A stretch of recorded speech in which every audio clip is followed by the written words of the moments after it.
الحمد لله رب العالمين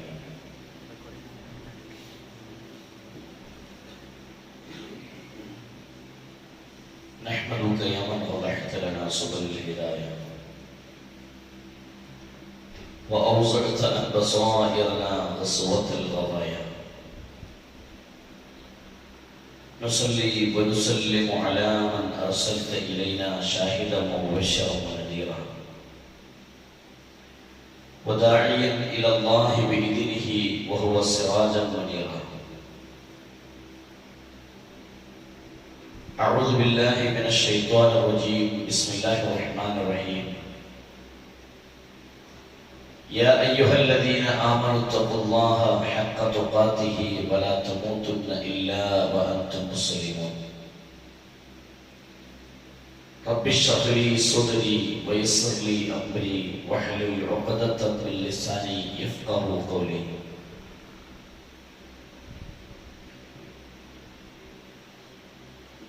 സ്നേഹധന്യരായ സത്യവിശ്വാസികളെ, സഹോദരന്മാരെ, സഹോദരിമാരെ, അല്ലാഹുവിന്റെ ഭാരമായ തൗഫീഖ് കൊണ്ട് അവന്റെ പള്ളിയിൽ അവന് വേണ്ടി, അവന്റെ മാർഗത്തിൽ ഇബാദത്ത് ചെയ്യാൻ വേണ്ടി സ്വർഗം പ്രതീക്ഷിച്ചുകൊണ്ട് പള്ളിയിൽ ഇരിക്കുന്ന ഇന്നു മുതൽ അല്ലാഹു അനുഗ്രഹിച്ചാൽ ഇൻഷാ അല്ലാഹ് പെരുന്നാളിന്റെ തലേ ദിവസം വരെ നമുക്ക് ഇതുപോലെ ഒരുമിച്ച് കൂടാൻ സാധിക്കണം. അല്ലാഹു അതിനുള്ള തൗഫീഖ് നൽകി അനുഗ്രഹിക്കുമാറാവട്ടെ. ദീനുമായി സദാസമയങ്ങളിൽ മാനസികമായ ബന്ധം ഉണ്ടാക്കിയെടുക്കുക എന്നുള്ളത് വലിയ റഹ്മാനായ റബ്ബ് തന്റെ അടിമകളോട് കാണിക്കുന്ന ഒരു കാരുണ്യത്തിന്റെ ഭാഗമാണ്. എല്ലാവർക്കും കിട്ടാത്ത, എല്ലാവർക്കും ലഭിക്കാത്ത അല്ലാഹുവിന്റെ നിഅമത്തുകളിൽ ഒന്നാണ് ഒരു വിശ്വാസിക്ക് ഇതുപോലുള്ള ഒരു സദസ്സ് ലഭിക്കുന്നത്. നട്ടപ്പാതിരാ സമയത്ത് എല്ലാവരും ഉറങ്ങുമ്പോഴും നമുക്ക് അല്ലാഹുവിന് വേണ്ടി ഈ സമയം ചെലവിടാൻ ഉറക്കൊഴിവാക്കി ലൈലത്തുൽ ഖദ്റിന്റെ രാത്രികളെ പ്രതീക്ഷിച്ചും നമസ്കാരങ്ങളിൽ മുഴുകിയും ഖുർആനിന്റെ പാരായണങ്ങളിൽ മുഴുകിയും ഒക്കെ സമയം ചെലവിടാൻ അല്ലാഹു നമുക്ക് അനുഗ്രഹം തന്നു. അല്ലാഹു ആ വിഭാഗത്തിൽ നമ്മളെ തെരഞ്ഞെടുത്തു എന്നുള്ളത് അല്ലാഹു നമുക്ക് നൽകിയ നിഅമത്തിന്റെ ഭാഗമാണ്. പ്രിയമുള്ള സുഹൃത്തുക്കളെ, സഹോദരങ്ങളെ, ഇബാദത്തുകളുടെ കാര്യത്തിൽ നമ്മൾ മുന്നിലേക്ക് ഇറങ്ങുമ്പോഴും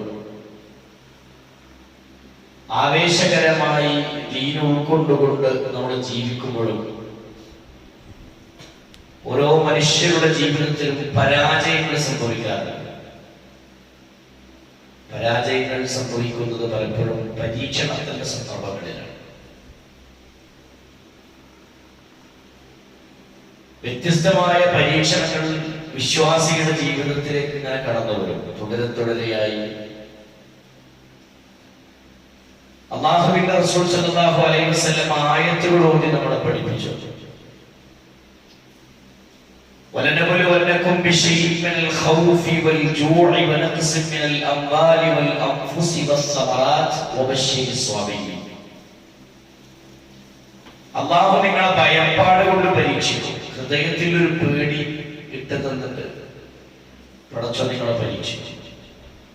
وَالْجُوعِ وَنَقْصٍ مِنَ الْأَمْوَالِ وَالْأَنْفُسِ وَالثَّمَرَاتِ. നിങ്ങളുടെ ഹൃദയത്തിന്റെ ഉള്ളിൽ ഭയം തരികയും നിങ്ങളുടെ സന്താനങ്ങളെ നിങ്ങളിൽ നിന്ന് പറിച്ചെടുത്തുകൊണ്ട് അല്ലാഹു പരീക്ഷിക്കും. നിങ്ങൾക്ക് മാരകമായ രോഗങ്ങൾ സമ്മാനിച്ചുകൊണ്ട് അല്ലാഹു പരീക്ഷിക്കും. നിങ്ങളുടെ വിളവുകൾ അല്ലെങ്കിൽ നിങ്ങളുടെ കൃഷിഭൂമികളെ ഇല്ലായ്മ ചെയ്തുകൊണ്ട് അല്ലാഹു അതിൽ നിങ്ങളെ പരീക്ഷിക്കും. എല്ലാ അർത്ഥത്തിലും രൂപത്തിലുമുള്ള പരീക്ഷണങ്ങൾ മനുഷ്യന്റെ ജീവിതത്തിലേക്ക് ഇങ്ങനെ സ്വാഭാവികമായി കടന്നു വരും. വിശിഷ്യ ഒരു വിശ്വാസിയെ സംബന്ധിച്ചിടത്തോളം അത്തരത്തിലുള്ള ഘട്ടങ്ങളിൽ ഒരു വിശ്വാസിക്ക് ഉണ്ടാവേണ്ടതും ഒരു വിശ്വാസി നിലനിർത്തേണ്ടതുമായ ചില ഗുണങ്ങൾ എന്താണ് എന്നുള്ളതാണ് നമ്മൾ പഠിക്കേണ്ടത്. അല്ലാഹുവിന്റെ റസൂൽ സല്ലല്ലാഹു അലൈഹി വസല്ലം ഒന്നാമത്തെ ക്വാളിറ്റി, ഒന്നാമത്തെ പ്രത്യേകതയായി പറഞ്ഞത് വബശ്ശിരി സ്വാബിരീൻ, പരീക്ഷണങ്ങളിൽ ഒരു വിശ്വാസി ക്ഷമിക്കണം. പരീക്ഷണങ്ങളിൽ ഒരു വിശ്വാസി ക്ഷമിക്കണം. രണ്ടാളുകൾക്ക് അല്ലാഹു കണക്കല്ലാത്ത പ്രതിഫലം കൊടുക്കുമെന്ന് പറഞ്ഞു. ആർക്കൊക്കെയാണെന്ന് പറയാൻ പറ്റുമോ? ഒന്ന് ഞാൻ പറയാം, നോമ്പുകാരൻ അല്ലെ. രണ്ടാമത്തെ വിഭാഗക്കാരാണെന്ന് ആർക്കും പറയാൻ പറ്റും?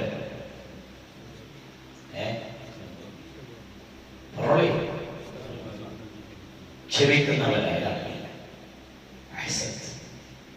ക്ഷമിക്കുന്നവരായ ആളുകൾക്ക് അല്ലാഹു പറയാണ്, ഇന്നമാ യുവഫ്ഫസ് സ്വാബിറൂന അജ്റഹും ബിഗൈരി ഹിസാബ്. അല്ലാഹു ക്ഷമിക്കുന്നവരായ ആളുകൾക്ക് കണക്കല്ലാത്ത പ്രതിഫലം കൊടുക്കും. അത് കണക്ക് നോക്കൂല. ഏതൊരു മേഖലയിലും ക്ഷമ കൈവരിക്കുന്ന ആളുകൾക്ക് പടച്ചോൻ കണക്ക് നോക്കൂല, വാരി കോരി അല്ലാഹു കൊടുക്കും. അപ്പൊ അന്ന് ക്ഷമിക്കുന്നവരുടെ കൂടെയാണ്. അതൊരു വെറും വാക്കല്ല. അന്ന് ക്ഷമിക്കുന്നവരുടെ കൂടെയാണ്. ഇതൊരു അലങ്കാരത്തിന്റെ വാക്കിൽ നമുക്ക് തോന്നുന്നുണ്ടോ? ഒരിക്കലുമല്ല കേട്ടോ, ഒരിക്കലുമല്ല. അലങ്കാരത്തിന്റെ വാക്കായി നമുക്ക് തോന്നുകയും അത് അതോടുകൂടി അങ്ങനെ നിലനിർത്തി അങ്ങനെ പോയിക്കോട്ടെ എന്ന് കരുതി ക്ഷമിക്കേണ്ടിടത്ത് ക്ഷമിക്കാതെ വരികയും ചെയ്താൽ അത് അപകടം സൃഷ്ടിക്കും. ഹുദൈബിയ സന്ധി നമുക്ക് മറക്കാൻ പറ്റുമോ? ചരിത്രത്തിൽ അല്ലാഹുവിന്റെ റസൂൽ സല്ലല്ലാഹു അലൈഹി വസല്ലം മുശ്രിക്കുകൾ പറഞ്ഞ പല കാര്യങ്ങളെയും തൽക്കാലത്തിനൊന്ന് അംഗീകരിച്ചു കൊടുക്കാൻ ബിസ്മില്ലാഹിർ റഹ്മാനിർ റഹീം എട്ടാ പറഞ്ഞു. റഹ്മാൻ റഹീം എന്ന നാമം ഞങ്ങൾക്ക് പരിചയമല്ല, അതുകൊണ്ട് അങ്ങനൊന്ന് വേണ്ടാന്ന് പറയുമ്പോൾ ഒഴിവാക്കി. മുസ്ലിം സമുദായത്തിന് പിന്നെ ചെറിയൊരു പ്രശ്നം പറ്റുന്ന പല വിഷയങ്ങളിലും അല്ലാഹുവിന്റെ റസൂൽ സല്ലല്ലാഹു അലൈഹി വസല്ലമക്ക് നമുക്ക് അനുകൂലമല്ലാത്ത കൽപ്പനകൾ മുശ്രിക്കുകളുടെ ഭാഗത്ത് നിന്ന് വന്നപ്പോ അതിനൊക്കെ പല വിഷയങ്ങളിലും റസൂലുള്ളാഹി സ്വല്ലല്ലാഹു അലൈഹി വസല്ലമ അനുവാദം നൽകി കുഴപ്പമില്ല എന്ന് പറഞ്ഞപ്പോൾ ഉമർ ഇബ്നു ഖത്താബ് റളിയല്ലാഹു അൻഹു പോലുള്ള സ്വഹാബികളൊക്കെ ദേഷ്യപ്പെട്ടു. എന്തിനാ റസൂൽ ഇങ്ങനെ ചെയ്യുന്നത്? അല്ലേ? അവർക്ക് മനസ്സിനുള്ളിൽ അതിന്റെ വിഷമങ്ങൾ ഉണ്ടായി, സ്വാഭാവികമാണ്. പക്ഷെ അതിന്റെ വിജയം ഇവിടെ കണ്ടത് ഹുദൈബിയ സന്ധിയിൽ ക്ഷമിച്ചതിന്റെ വിജയം കണ്ടത് ഇന്നാ ഫതഹ്നാ ലക ഫതഹൻ മുബീനാ. മക്ക ഫതഹിന്റെ അന്ന് ജാഅൽ ഹഖ് വസഹഖൽ ബാതിൽ ഇന്നൽ ബാതില കാന സഹൂഖാ പറഞ്ഞത് ഇങ്ങനെ പോയില്ലേ. കഅബാലയത്തിന്റെ ചാരത്ത് സ്വഹാബത്തിന് ബോധ്യപ്പെട്ടു. അന്ന് ക്ഷമിച്ചതുകൊണ്ട് പടച്ചോന്റെ സഹായം പിന്നീട് ഇങ്ങനെ കാണാം. എല്ലാ മേഖലയിലും അങ്ങനെ ക്ഷമിച്ചാൽ അല്ലാഹു അതിന് സഹായമായി, നിങ്ങൾ ക്ഷമിച്ചതിന്റെ ഫലമായി അല്ലാഹു അതിനൊരു വിജയം നിങ്ങൾക്ക് മുന്നിൽ കാണിച്ചു തരുന്നതാണ്. അപ്പൊ ഒന്ന്, പരീക്ഷണങ്ങളിൽ ഒരു വിശ്വാസി ക്ഷമിക്കുക എന്നുള്ളതാണ് ഒന്നാമത്തെ വഴി. പലപ്പോഴും നമ്മുടെ നാട് അതിൽ നിന്ന് ഒരുപാട് പിന്നിലാണ്. അല്ലാഹു കാത്തുരക്ഷിക്കുമാറാവട്ടെ. അല്ലെ, ഇപ്പൊ നമ്മുടെ നാട്ടിൽ നടക്കുന്ന വിവാദങ്ങൾ എത്രയുണ്ട്? പാലക്കാട് ജില്ലയിലെ 2 കൊലപാതകങ്ങൾ മറക്കാൻ പറ്റുമോ നമുക്ക്? പുഷ്പം പോലെ 2 ജീവനുകളെ എടുത്ത് കളഞ്ഞു. പുഷ്പം പോലെ ഇങ്ങോട്ട് വെട്ടി അങ്ങോട്ടും വെട്ടി. ഇസ്ലാം അംഗീകരിക്കുന്നതാണോ ഇതൊക്കെ? ഇസ്ലാമിന്റെ പേര് പറഞ്ഞിട്ട് ചെയ്യാൻ പറ്റിയ ഏർപ്പാടാണോ? ഒരിക്കലുമില്ല. അല്ലാഹുവിന്റെ റസൂൽ ഒരു നിലക്കും അനുവദിച്ചിട്ടില്ല. നിങ്ങൾക്കറിയോ, മക്ക ബദർ യുദ്ധത്തിൽ ബന്ദിയായി പിടിക്കപ്പെട്ട സുഹൈൽ ഇബ്നു അംർ എന്ന് പറയുന്ന ഒരു വ്യക്തി. സുഹൈൽ ഇബ്നു അംർ ആരാണ്? സുഹൈൽ ഇബ്നു അംർ അല്ലാഹുവിന്റെ റസൂൽ സല്ലല്ലാഹു അലൈഹി വസല്ലമയെ ആക്രമിക്കാൻ പുറപ്പെട്ട ശത്രുക്കളുടെ കൂട്ടത്തിൽ ഒന്നാമനായിരുന്ന ഒരു കാലത്ത് സുഹൈൽ ഇബ്നു അംർ പ്രവാചകനെ കണ്ടടത്ത് വെച്ച് വെട്ടുമെന്ന് പറഞ്ഞു നടന്ന വ്യക്തിയും അതിനുവേണ്ടി പരമാവധി പരിശ്രമിച്ച വ്യക്തിയുമാണ് സുഹൈൽ ഇബ്നു അംർ. സുഹൈൽ ഇബ്നു അംറിന്റെ ബദറിന്റെ ഭൂമിയിൽ ബന്ദിയായി പിടിക്കപ്പെട്ടപ്പോ ഉമർ ഇബ്നുൽ ഖത്താബ് റളിയല്ലാഹു അൻഹു ആവേശത്തോടെ റസൂലുള്ളാഹിന്റെ അടുത്ത് വന്നിട്ട് പറഞ്ഞു, നബി, അള്ളാഹുവിന്റെ റസൂൽ എങ്ങളൊരു അനുവാദം തന്നാൽ മതി, സുഹൈലിന്റെ തല ഞാൻ വെട്ടിയിട്ട് തലയിൽ വെച്ചു കൊടുക്കുക. ആരാ പറയണേ? ഉമറാണ്. ഉമർ ചെയ്യില്ല എന്ന് നമുക്ക് പറയാൻ പറ്റും. റളിയല്ലാഹു അൻഹു അതിന് ചങ്കൂറ്റുന്ന വ്യക്തിയാണ് പറയണത്. അള്ളാഹുവിന്റെ റസൂൽ സല്ലല്ലാഹു അലൈഹി വസല്ലം പറഞ്ഞു, ഉമറേ, അള്ളാഹു നമുക്ക് അങ്ങനെ ഒരു വഴി പഠിപ്പിച്ചു തന്നിട്ടില്ല, റബ്ബ് നമുക്ക് അങ്ങനെ ഒരു മാർഗം പഠിപ്പിച്ചു തന്നിട്ടില്ല. അവിടെ നമ്മുടെ ദൗത്യം സുഹൈൽ ഇബ്നു അംറിന് ഇസ്ലാമിനെ കുറിച്ച് പറഞ്ഞു കൊടുക്കുകയാണ്. നബി സല്ലല്ലാഹു അലൈഹി വസല്ലം പറഞ്ഞു, ഉമറേ, സുഹൈൽ ഇബ്നു അംർ നാളെ ഇസ്ലാമിന് വേണ്ടി ശബ്ദിക്കുന്ന ഒരു കാലം വരും, അതാണ് സുഹൈലിൽ നമ്മൾ പ്രതീക്ഷിക്കുന്നത്. വൈകാതെ സുഹൈൽ ഇബ്നു അംർ റളിയല്ലാഹു അൻഹു ആയി മാറിയത് ചരിത്രത്തിന്റെ ഭാഗമായി നമുക്ക് പാഠമാണ്. അപ്പോ കൊലക്ക് കൊല, വെട്ടിന് വെട്ട് എന്നതിലപ്പുറം നമ്മുടെ ജീവിതത്തെ നമ്മൾ പരിശോധനയ്ക്ക് വിധേയമാക്കുകയും ക്ഷമ കൈവരിച്ചുകൊണ്ട് ജീവിതം മുന്നോട്ട് നയിക്കുകയും ചെയ്യുകയാണ് ഒരു വിശ്വാസിക്ക് വേണ്ടത്. അതുകൊണ്ടാണ് മഹാനായ ഹസൻ റളിയല്ലാഹു അൻഹു ഇങ്ങനെ പറഞ്ഞത്, ഇങ്ങനെ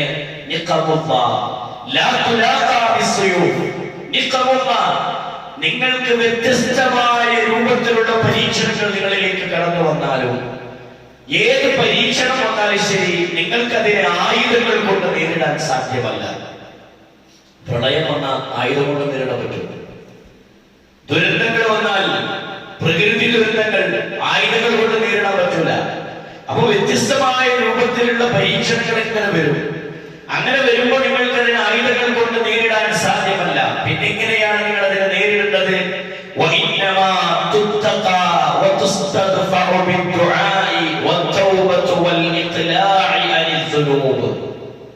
ഹസൻ റളിയല്ലാഹു അൻഹു പറയാണ്,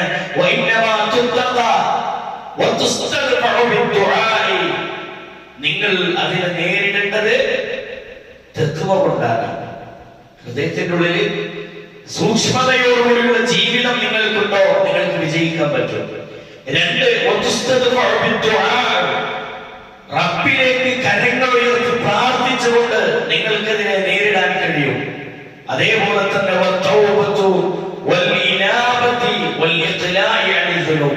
നിങ്ങളുടെ പശ്ചാത്താപം തൗബ ചെയ്തുകൊണ്ട് റബ്ബിലേക്ക് ഖേദിച്ച് മടക്കാൻ. അപ്പൊ അല്ലാഹുവിന്റെ സഹായം ഉണ്ടാവും. ചെയ്തു പോയ തെറ്റുകൾക്ക് അല്ലാഹുവോട് എടുത്തു പറഞ്ഞിട്ട് ആ പ്രാർത്ഥന അതേപോലെ തന്നെ നമ്മുടെ ആവശ്യങ്ങൾ അല്ലാഹുവോട് ചോദിക്കാം. ഇസ്തിഗ്ഫാർ തേടിക്കൊണ്ട് റബ്ബിലേക്ക് മടങ്ങുകയും അതോടൊപ്പം അല്ലാഹുവോട് ദുആ ചെയ്യുകയും ചെയ്യുക. പിന്നെയോ നിങ്ങളുടെ വിശ്വാസം നിങ്ങൾ ശരിപ്പെടുത്തുക. ഈമാൻ, ഇസ്തിഗ്ഫാർ, അതേപോലെ തന്നെ തഖ്വ, നിങ്ങളുടെ ദുആ, ഇതുകൊണ്ടാണ് നിങ്ങൾ നേരിടേണ്ടത് എന്ന് ഹസൻ റളിയല്ലാഹു അൻഹു പഠിപ്പിക്കുകയാണ്.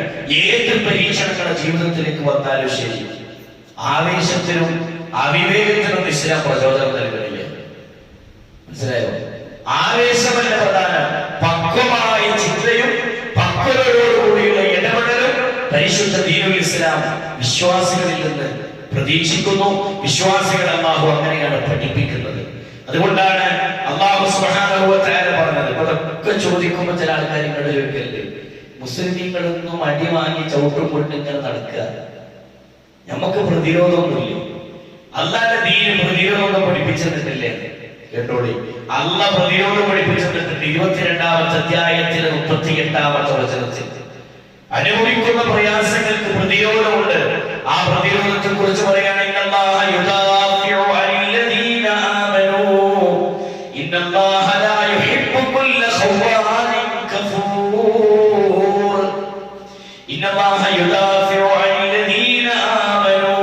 സത്യവിശ്വാസികൾക്ക് വേണ്ടി അല്ലാഹു പ്രതിരോധം ഏർപ്പെടുത്തിയിട്ടുണ്ട്. എങ്ങനെയാണ് ആ പ്രതിരോധം? ഇന്നല്ലാഹ ലാ യുഹിബ്ബു കുല്ല ഖവ്വാനിൻ കഫൂർ. നിഷേധികളായ ആളുകളെ അല്ലാഹു ഇഷ്ടപ്പെടുകയില്ല. സത്യനിഷേധികളൊന്നും ഇഷ്ടപ്പെടില്ല. വിശ്വാസികൾക്കോ അല്ലാഹു ഒരു പ്രതിരോധത്തിന്റെ മാർഗം റബ്ബ് ഏർപ്പെടുത്തിയിട്ടുണ്ട്. അതെന്താ? അല്ലാഹു ഖൈറുൻ ഹാഫിളാ വഹുവ അർഹമുർ റഹീമീൻ. ഏറ്റവും നല്ല സംരക്ഷകൻ അല്ലാഹുവാണ്. വഹുവ അർഹമുർ റഹീമീൻ. അവൻ റഹ്മത്ത് ചൊരിയുന്നവരുമാണ്. സംശയമോ ഇല്ല. അപ്പൊ പ്രതിരോധത്തിന്റെ മാർഗം അള്ള പറഞ്ഞത് റബ്ബിലേക്ക് വിശ്വാസം ഉറപ്പിച്ച അല്ലാഹുവിലേക്ക് മനസ്സിനെ അടുപ്പിക്കലാണ് പരിഹാരം. അള്ളാഹുവിലേക്ക് മാനസികമായ ബന്ധമുണ്ടാക്കുക. അപ്പൊ നോക്കിയത് ചരിത്രങ്ങളെല്ലാം എടുത്ത് പരിശോധിച്ചാലും ശരി, സ്വഹാബത്ത് സ്വീകരിച്ച പ്രതിരോധത്തിന്റെ ശൈലി ഖുർആനും സുന്നത്തും പഠിപ്പിച്ചതനുസരിച്ച് കൊണ്ടവർ ഇങ്ങനെ പോയപ്പോ അവർക്ക് വന്ന പരാജയങ്ങളിലൊക്കെ പിന്നീട് വിജയം ഇങ്ങനെ കണ്ടു തുടങ്ങി. ചരിത്രത്തിലെവിടെങ്കിലും പിന്നെ അഹങ്കാരികളായ ഭരണാധികാരികൾ വിജയിച്ചു പോയ ചരിത്രമുണ്ട്? വിജയിച്ച് നിലനിന്ന ചരിത്രം എവിടെയെങ്കിലും? തന്റെ കൈ കൊണ്ട് അല്ലെങ്കിൽ തന്റെ സമ്പത്ത് കൊണ്ടുണ്ടാക്കിയ മണിമാളികകളുടെ മുകളിൽ കയറി നിന്നുകൊണ്ട് റാംസസ് രണ്ടാമൻ എന്നറിയപ്പെടുന്ന ഫിർഔൻ വിളിച്ചു പറഞ്ഞു, എന്ത്? ഈ കെട്ടിടത്തിന്റെ മുകളിൽ നിന്ന് നാനാഭാഗത്തേക്ക് നോക്കിയിട്ട് പറഞ്ഞു, ഇവിടെ എവിടെ ഞാൻ അള്ളാനെ കാണില്ലല്ലോ, ഇവിടെ എവിടെ ഞാൻ പടച്ചോനെ കാണില്ലല്ലോ, അതുകൊണ്ട് അങ്ങനെ ഒരു പടച്ചോനൊന്നുമില്ല എന്ന് പറയുകയും ഞാനാണ്, എന്നെ കഴിഞ്ഞിട്ട് ഇവിടെ വേറുള്ളൂ എന്ന് അഹങ്കരിച്ചിരുന്ന ഫിർഔനിനെ പടച്ചോൻ നശിപ്പിച്ചത് എങ്ങനെ? വെള്ളത്തിൽ ഇങ്ങനെ മുങ്ങിത്താവണേ. മൂസാ നബി അലൈഹി സ്വലാത്തു വസ്സലാം മുസ്ലിം സമുദായം കണ്ടു നിൽക്കുക. മൂസാ നബി വിശ്വസിച്ച വിശ്വാസികളും മൂസാ അലൈഹി സ്വലാത്തു വസ്സലാം കണ്ടു നിൽക്കണേ. വെള്ളത്തിൽ ഇങ്ങനെ താഴ്ന്ന് മുങ്ങിത്താഴ്ന്ന് പൊങ്ങി വരുമ്പോ ഉറക്കെ വിളിച്ചു പറഞ്ഞു, ആമൻതു ബിറബ്ബി മൂസാ വ ഹാറൂൻ, മൂസയുടെയും ഹാറൂനിന്റെയും റബ്ബിൽ ഞങ്ങളിതാ വിശ്വസിച്ചിരിക്കുന്നു. മൂസ ഒന്ന് പറഞ്ഞ റബ്ബിനോട് പറഞ്ഞില്ലേ? പടച്ചോ പറഞ്ഞു, ഇനി പറയണ്ട, ഇനി പറയണ്ട എന്നല്ല തീരുമാനിച്ചു, ഇനി വിശ്വസിക്കണ്ട എന്നല്ല തീരുമാനിച്ചു, നശിപ്പിച്ചു പടച്ചു. ഇന്നും ലോകത്തിന് പാഠമാണെന്ന് അള്ളാഹുവിന്റെ വേദഗ്രന്ഥമായ പരിശുദ്ധ ഖുർആൻ തെളിയിച്ചു തന്ന വിഷയമാണ്. ആരവിടെ വിജയിച്ചോ? ആരവിടെ വിജയിച്ചത്? അഹങ്കാരികളായി ഭരിച്ചവരൊന്നും ഭൂമി ലോകത്ത് എത്രത്തോളം അക്രമകാരികളായി ജീവിച്ചാലും ശരി മുന്നോട്ട് പോയ ചരിത്രമില്ല. അതുകൊണ്ട് നമ്മൾ ആവേശം ചെയ്യുന്നതിനപ്പുറം നമ്മുടെ ഹൃദയത്തിലേക്ക് വരേണ്ട ചിന്ത പരീക്ഷണങ്ങളുടെ ഘട്ടത്തിൽ അല്ലാഹുവിലേക്ക് മനസ്സുകൊണ്ടെടുക്കുക. ദുആ, അതാണ് പരിഹാരത്തിന്റെ വഴി. പ്രാർത്ഥനയാണ് പരിഹാരത്തിന്റെ വഴി. അല്ലാഹുവോട് നമുക്ക് തുറന്നു പറയാൻ സാധിക്കണം. മഹാനായ റസൂലുള്ളാഹി സ്വല്ലല്ലാഹു അലൈഹി വസല്ലമ ആയത്തുകളോട് പഠിപ്പിച്ചു നമ്മളെ, വലൗ അന്ന അഹ്ലൽ ഖുറാ ആമനൂ വത്തഖൂ ലഫതഹ്നാ അലൈഹിം ബറകാത്തിൻ മിനസ് സമാഇ വൽ അർദ്. അലൈഹികൾ ഇൻഷാ അല്ലാഹ് ഒരു റമദാൻ 27 ഒക്കെ ആകുമ്പോൾ നമുക്ക് പിന്നെ ചെറിയൊരു മത്സരം വെക്കാം.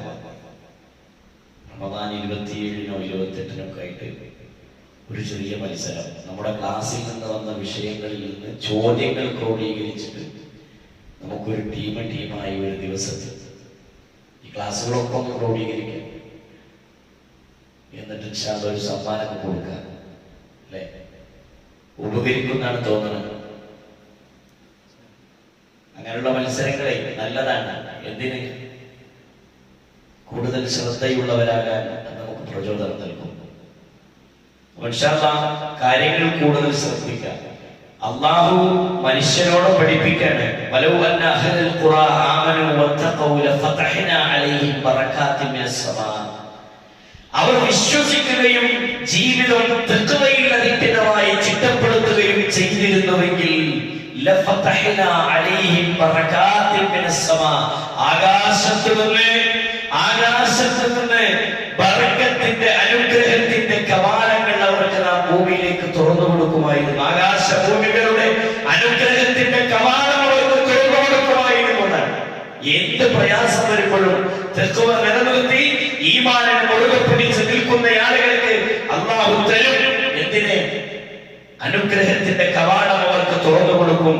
ഇന്ന അക്രമക്കും ഇൻദല്ലാഹി അത്ഖാക്കും. നാളെ പരലോകത്ത് അല്ലാഹുവിന്റെ അടുക്കൽ നിന്ന് ഏറ്റവും ആദരവ് ലഭിക്കുന്ന വിഭാഗം ഇൻദല്ലാഹി അത്ഖാക്കും. തഖ്വ കൈവരിച്ചുകൊണ്ട് ജീവിക്കുന്ന ആളുകൾക്കാണ് എന്ന് റസൂലുള്ളാഹി സ്വല്ലല്ലാഹു അലൈഹി വസല്ലം പറയാം. അതുകൊണ്ട് നമ്മൾ എല്ലാ സമയത്തും നമ്മുടെ ഹൃദയത്തിൽ ദുആ വേണം, പ്രാർത്ഥന വേണം. നിങ്ങൾ ആലോചിച്ചു, നബി സല്ലല്ലാഹു അലൈഹി വസല്ലം ഏതൊരു പ്രശ്നം ഹബീബായ റസൂലുള്ളാഹിനോട് പ്രശ്നങ്ങൾ പറഞ്ഞിട്ട് സ്വഹാബത്ത് ചെന്നാൽ റസൂലുള്ളാഹി സ്വല്ലല്ലാഹു അലൈഹി വസല്ലം പഠിപ്പിച്ചു കൊടുത്തിരുന്ന പരിഹാരങ്ങൾ എന്താണ്? ഏറ്റവും പ്രധാനം ദുആയാണ്. റസൂലുള്ളാഹി സ്വല്ലല്ലാഹു അലൈഹി വസല്ലം അടുക്കലേക്ക് ഒരു മനുഷ്യൻ വന്നു.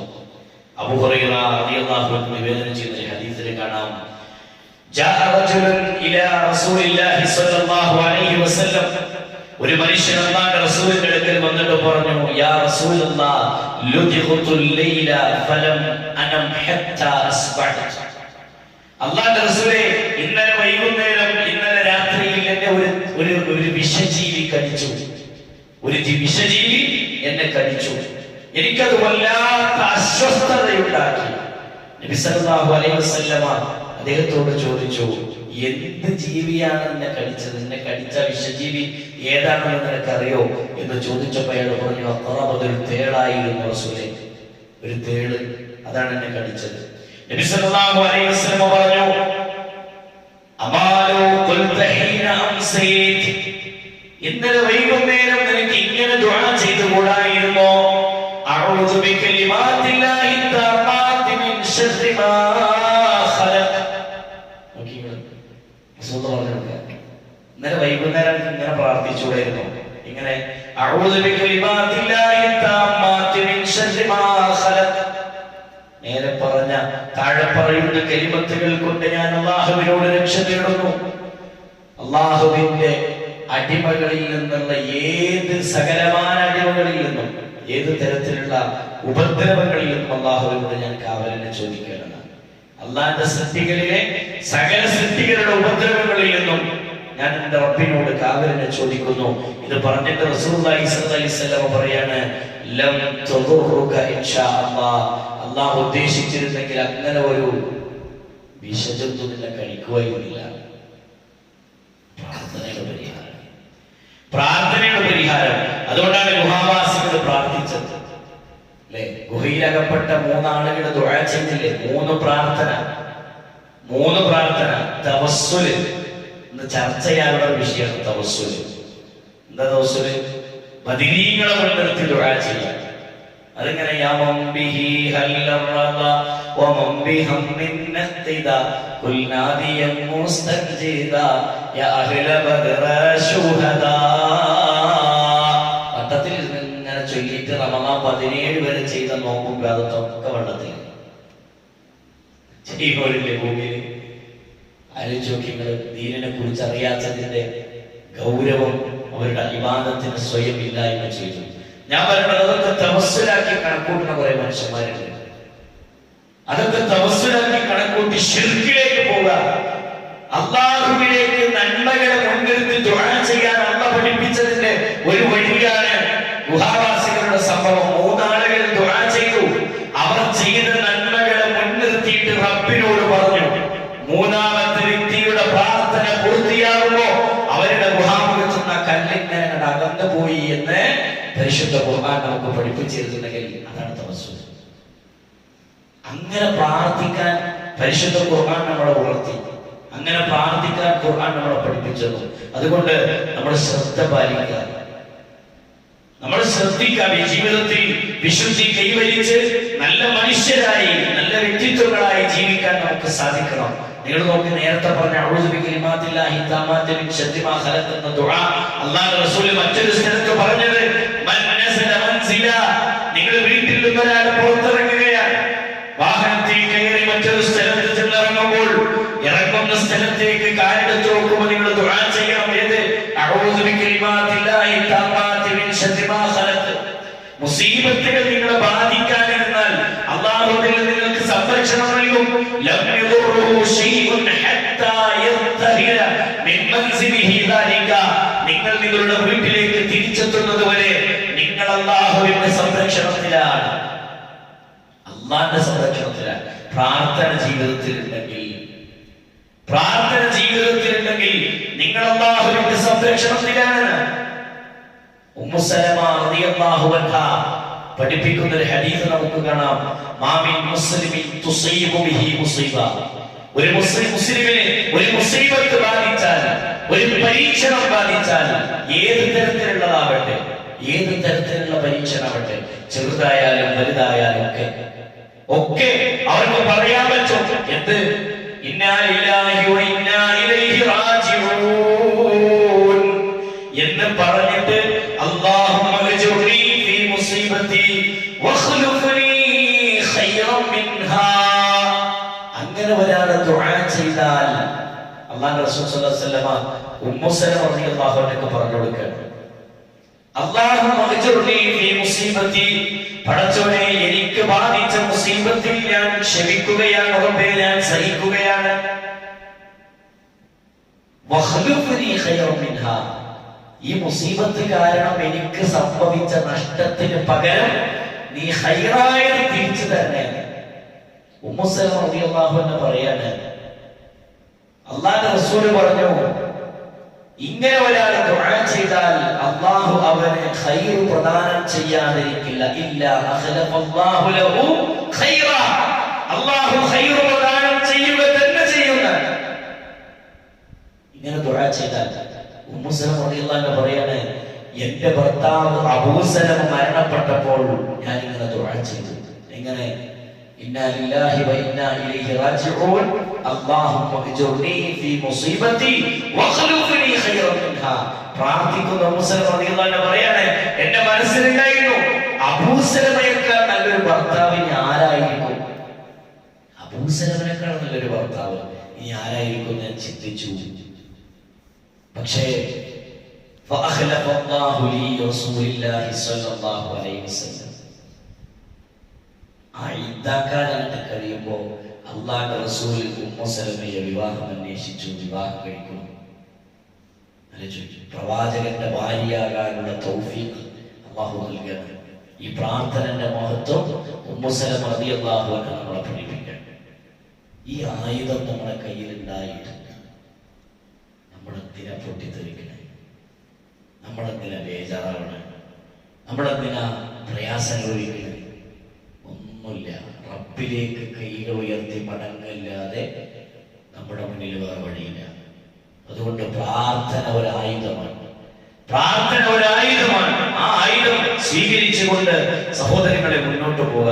അതിനെ തടുക്കാനും അതിൽ നിന്ന് ഒരു മനുഷ്യനെ പിന്നെ കിട്ടുന്ന രക്ഷയുടെ മാർഗം ചെറുതല്ല. അതുകൊണ്ട് മനസ്സിലാക്കുക, റസൂലുള്ളാഹി സ്വല്ലല്ലാഹു അലൈഹി വസല്ലമ നമുക്ക് പഠിപ്പിച്ചു തന്ന ദുആകളും പ്രാർത്ഥനകളൊക്കെ. നിങ്ങൾക്കൊരു വേദന നിങ്ങളുടെ ശരീരത്തിൽ ബാധിച്ചാൽ നബി സല്ലല്ലാഹു അലൈഹി വസല്ലമ പറഞ്ഞു, മഹാനായ ഉസ്മാൻ ഇബ്നു അബുൽ ആസ് റളിയല്ലാഹു അൻഹു നിവേദനം ചെയ്ത ഹദീസാണ്. അദ്ദേഹം പറയാണ്, റസൂലുള്ളാഹിന്റെ അടുത്ത് വന്നു അദ്ദേഹം, എന്നിട്ട് പറഞ്ഞു, നബിയെ എന്റെ ശരീരത്തിൽ വിട്ടുമാറാത്ത വേദനയുണ്ട് നബി, ഞാൻ എന്തു ചെയ്യണം? വിട്ടുമാറാത്ത വേദന. നബി സല്ലല്ലാഹു അലൈഹി വസല്ലം പറഞ്ഞു, നിന്റെ കയ്യ് നീ വേദനിക്കുന്ന സ്ഥലത്ത് വെക്ക്, എന്നിട്ട് നീ ദുആ ചെയ്യ്. എങ്ങനെ? ഖുൽ ബിസ്മില്ലാ ബിസ്മില്ലാ ബിസ്മില്ലാ 3 തവണ പ്രാർത്ഥിക്കാൻ പറഞ്ഞു. എന്നിട്ട് 7 തവണ നീ ദുആ ചെയ്തോ. ഖുൽ 7 മററാത്തിൻ, നീ 7 തവണ നീ പ്രാർത്ഥിച്ചോ. അഊദു ബില്ലാഹി വ ഖുദ്റതിഹി മിൻ ശർരി മാ അജിദു വ ഉഹാദ്. ഇങ്ങനെ പ്രാർത്ഥിക്കാൻ പറഞ്ഞു റസൂലുള്ളാഹി സ്വല്ലല്ലാഹു അലൈഹി വസല്ലം 7 തവണ. പ്രാർത്ഥന വേദനയ്ക്കുള്ള പരിഹാരമാണ്. അതുകൊണ്ട് ജീവിതത്തിൽ പ്രാർത്ഥനകൾ കൊണ്ട് ധന്യമാക്കാൻ നമുക്ക് കഴിഞ്ഞാൽ നമ്മുടെ വിജയം ശുദ്ധീകരിക്കുക, നമ്മുടെ ജീവിതം ശുദ്ധീകരിക്കാൻ പറ്റും, ചിട്ടയോടുകൂടി ജീവിക്കാൻ പറ്റും, നമ്മുടെ മനസ്സിനെ നമുക്ക് സമാധാനത്തിന്റെ വഴിയിൽ നിലനിർത്താൻ സാധിക്കും. അതുകൊണ്ട് തഖ്വ മുറുകെ പിടിക്കുക, ഈമാനിനെ മുറുകെ പിടിക്കുക, അതോടൊപ്പം ദുആ ആയുധമായി സ്വീകരിച്ച് മുന്നോട്ട് പോവുക. ഇതൊക്കെയാണ് പരിഹാരത്തിന്റെ വഴി, ഇതൊക്കെയാണ് പ്രതിരോധത്തിന്റെ വഴി. അല്ലാതെ നമുക്ക് സ്വന്തം എടുക്കുന്ന തീരുമാനങ്ങൾ പലപ്പോഴും അപകടങ്ങളിലേക്ക് നമ്മളെ നയിക്കും. സ്വന്തം എടുക്കുന്ന തീരുമാനങ്ങൾ അപകടങ്ങളിലേക്ക് നയിക്കും. ഒരാൾക്ക് മറ്റൊരാൾ ആക്രമിക്കാം. എപ്പോ? എന്നെ വെട്ടാൻ എന്റെ കുടുംബത്തിലേക്ക് കയറിയിട്ട് ഒരാൾ ആക്രമിക്കാൻ വരികയാണ്. അപ്പോ അയാളുടെ കയ്യിലുള്ള ആയുധങ്ങൾ വാങ്ങിക്ക് എന്ത് ചെയ്യാൻ? തിരിച്ചാക്രമിക്കാം. അതിൽ ഞാൻ മരിച്ചാൽ എനിക്ക് കൂലിയുണ്ട്, സ്വർഗമുണ്ട്. ആ അക്രമത്തിൽ അയാളാണ് മരിക്കുന്നതെങ്കിലോ, ആ പ്രതിരോധത്തിൽ അയാളാണ് മരിക്കുന്നതെങ്കിൽ അയാൾക്ക് എന്തുണ്ട്? എനിക്ക് ശിക്ഷല്ല, അള്ളാന്റെ കോടതിയിൽ ശിക്ഷല്ല. ഈ ഭൂമിയിൽ ചിലപ്പോൾ ഒരു കൊലപാതകത്തിന്റെ വിധി വരും, പക്ഷെ അള്ളാന്റെ കോടതിയിൽ ശിക്ഷല്ല. ആലോചിക്കുക, ജീവിതം എന്ന് പറഞ്ഞാൽ അതാണ് പ്രതിരോധം. അങ്ങനെ ഒരു സന്ദർഭത്തിലാണ് പ്രതിരോധിക്കാനുള്ള അവസരങ്ങൾ. ഇതെല്ലാം കഴിഞ്ഞിട്ട് പിന്നെ കുറെ നേരം കഴിഞ്ഞിട്ട് വേറൊരുത്തരം പോയി വെട്ടിയാൽ എന്താ? എന്ത് പ്രതിരോധമാണ്? എന്ത് പ്രതിരോധം എന്നാ പറയാ? ഇപ്പൊ നമ്മൾ പറയുന്നത് ഓരോ കൂട്ടത്തിൽപ്പെട്ട ആളെന്നായിരുന്നു. ഇപ്പൊ ആണെങ്കിൽ തന്നെ ഒരു ഭരണകൂടത്തിൽ ഏറ്റെടുക്കേണ്ട, ഒരു കോടതി നിശ്ചയിക്കേണ്ട വിധി. അപ്പൊ നമ്മൾ പറയും കോടതിന് അനുകൂലമായ വിധി വരുന്നില്ലല്ലോ, എന്താ ചെയ്യാൻ? അനുകൂലമായ വിധി വരുന്ന ഒരു കോടതി ഉണ്ടെന്നാന്റെ കോടതി. അവിടെ അനുകൂലമായ വിധി വരുള്ളൂ, അവിടെ പ്രതികൂലമായ വിധി വരില്ല. ഇത് മനസ്സിലാക്കാനുള്ള പക്വതയും ചിന്തയും ഉണ്ടായാൽ ഒരു വിശ്വാസത്തിന് നിലനിന്ന് പോകാൻ സാധിക്കും. അള്ളാഹു മനസ്സിലാക്കാനുള്ള തൗഫീഖ് നൽകുമാറാവട്ടെ. നമ്മുടെ രാജ്യം സമാധാനത്തിന്റെ നാടായി മുന്നോട്ട് പോകണം. അതിന് സ്വസ്ഥത വേണം, സമാധാനം വേണം. ഈമാനോടുകൂടി വിശ്വാസികൾ ജീവിച്ചു തുടങ്ങുമ്പോൾ ആ ഈമാൻ അവർക്ക് ഇസ്സത്ത് പ്രദാനം ചെയ്യും. അത് നിഷേധികളായ ആളുകൾക്കും ശത്രുക്കളായി ദീനിനെ ശത്രുതയോടെ കാണുന്ന ആളുകൾക്കും അതൊരു ഹൃദയത്തിൽ ഒരു പേടിയായി മാറും. നമ്മൾ ക്ഷമിക്കാനുള്ളത് അവരുടെ ഹൃദയത്തിൽ ഒരു പേടിയായിരിക്കും. നമ്മൾ വിചാരിക്കും നമ്മൾ കുറഞ്ഞു കൊടുക്കാനാണോ? നമ്മൾ കുറഞ്ഞു കൊടുക്കലല്ല, നമ്മളെ ഇസ്സത്തിനെ നിലനിർത്തലാണ്. ദീന് പഠിപ്പിച്ച മാർഗം ആ രൂപത്തിൽ തന്നെ കെട്ടുറപ്പോടുകൂടി മുന്നോട്ട് കൊണ്ടുപോകാൻ നമുക്ക് സാധിക്കണം. എല്ലാ പ്രയാസങ്ങളും എല്ലാ പ്രതിസന്ധികളിലും ക്ഷമിക്കുക, സഹിക്കുക. അതിലപ്പുറം നമ്മുടെ ജീവിതത്തിൽ ഈ പറഞ്ഞ കാര്യങ്ങൾ ശ്രദ്ധിക്കുക, തഖ്വ നിലനിർത്തുക, ഈമാനിനെ മുറുകെ പിടിക്കുക, പ്രാർത്ഥന ആയുധമായി സ്വീകരിക്കുക. റബ്ബ് സുബ്ഹാനഹു വ തആല മനസ്സിലാക്കി മുന്നോട്ട് പോകാനുള്ള തൗഫീഖ് പ്രദാനം ചെയ്ത് അനുഗ്രഹിക്കുമാറാവട്ടെ. നമ്മിൽ നിന്ന് വന്നുപോയ തെറ്റുകുറ്റങ്ങൾ അല്ലാഹു വിട്ടുപുറത്ത് മാപ്പാക്കി തരുമാറാവട്ടെ. ഇൻഷാ അല്ലാഹ് ഓരോ ദിവസങ്ങളിലും നമുക്ക് കാര്യങ്ങൾ പഠിച്ചു മനസ്സിലാക്കി മുന്നോട്ട് പോകണം. അതുകൊണ്ട് സജീവമായി നമ്മുടെ മനസ്സ് തുറന്ന് അള്ളാന്റെ കൂലി പ്രതീക്ഷിച്ച് നമുക്ക് ഇനിയുമുള്ള ദിവസങ്ങളിൽ നമുക്ക് സജീവമായി ഉണ്ടാവണം. അല്ലാഹു അതിനുള്ള തൗഫീഖ് പ്രദാനം ചെയ്ത് അനുഗ്രഹിക്കുമാറാവട്ടെ.